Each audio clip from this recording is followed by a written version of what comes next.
Hello दोस्तों, welcome to my channel Book Tech. आज मैं आपको बताऊंगा कुछ लोग बहुत अमीर हो जाते हैं। इसका दोस्तों एक रीज़न है कि कुछ लोग अमीर से अमीर होते जाते हैं।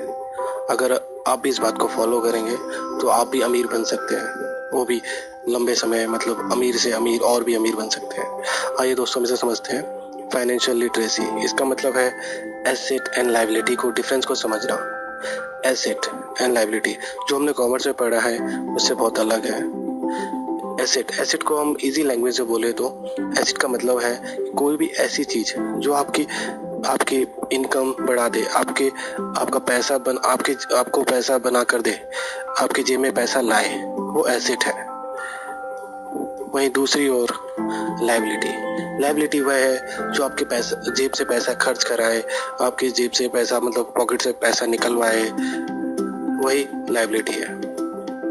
आइए दोस्तों, इसको हम एक एग्जाम्पल से समझते हैं, एसेट एंड लायबिलिटी। यहाँ दोस्तों दो फ्रेंड होते हैं, दोनों की सेम पोस्ट होती है, सेम पोजीशन होती है, सेम सैलरी होती है। एक का नाम राहुल है, एक का नाम अमन। तो दोनों को सैलरी मिलती है। तो उसमें से एक जो अमन है, सेकंड पर्सन, वो सैलरी से न्यू क्लोथ्स खरीदता है, न्यू फोन खरीदता है, न्यू बाइक्स खरीदता है, जो खर्च कर देता है इन चीज़ों पर। इससे उसे अमीर जैसा फील होता है, जबकि उसे वह नहीं पता होता है कि वो एक मतलब खर्चा करे जा रहा है, खरीद रहा है, जिससे उसकी लायबिलिटी बढ़ती जा रही है।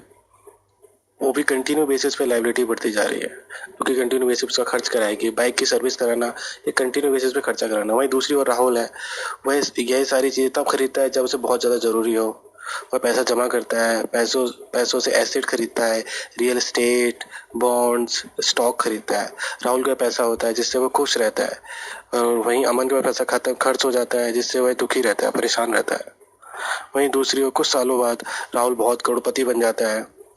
उसके बाद बहुत सारा पैसा आ जाता है, क्योंकि उसने बहुत सारी सेविंग की होती है, इन्वेस्ट किया होता है। वहीं अमन वैसा का वैसा रह जाता है। वह गरीब, उसकी सैलरी, वो अपनी सैलरी को कोसता है कि वह सैलरी की वजह से मिडिल क्लास में होने का एक रीज़न है, जबकि ऐसा नहीं है। आइए दोस्तों, इसे हम कैश फ्लो से समझते हैं। कैश फ्लो समझते हैं। कैश फ्लो एक इजी मेथड है जिससे हम इसे समझ सकते हैं। पुअर पीपल जो है, उनकी इनकम होती है, उनके इनकम जितना भी होता है वो सारा उनके खर्चों में पूरा हो जाता है। उनकी जितनी इनकम होती है उनके एक्सपेंडिचर में कवर हो जाती है, उनकी कोई सेविंग नहीं हो पाती। वहीं मिडिल क्लास लोग हैं, इनकी इनकम होती है, उनके ज़रूरत खर्चे एक्सपेंडिचर में हो जाती है। वहीं उनकी लायबिलिटी ओवर खर्च है, मतलब थोड़ी बहुत लायबिलिटी में खर्च हो जाता है। थोड़ा क्या, पूरा का पूरा पार्ट वो अपना लायबिलिटी में खर्च कर देते हैं। पुअर और मिडिल क्लास में ज़्यादा फर्क नहीं है। मोस्टली मिडिल क्लास के लोगों को लगता है उनका घर ही उनका एसेट है, जबकि ऐसा नहीं है। आपको घर तभी एसेट हो सकता है जब उसे भाड़े पे चढ़ाएं आप, अदरवाइज वो एसेट नहीं हो सकता। वहीं जो अमीर लोग होते हैं उनका कैश फ्लो कैसा होता है। रिच लोग जो होते हैं उनका इनकम होता है, वो इनकम को अपने एसेट में बदलते हैं, उससे एसेट खरीदते हैं, पहले एसेट बनाते हैं, जिससे फिर उससे बने हुए एसेट से जो इनकम होती है उसे उससे खर्चा करते हैं, जिससे उनके इनकम के सोर्स बढ़ जाते हैं। अगर आपको अमीर बनना है दोस्तों, इस बात को अच्छे से याद रखें। इस बात से फर्क नहीं पड़ता कि आप कितना कमाते हैं, बल्कि इस बात से फर्क पड़ता है कि आप खर्च कितना कर रहे हैं और कहाँ खर्च कर रहे हैं, यह जरूरी है जानना।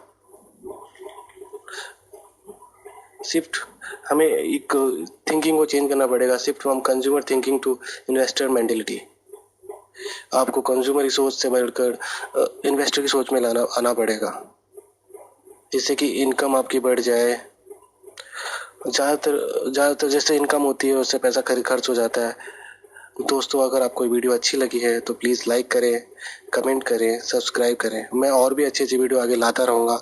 So please, thank you for watching my video. Thank you.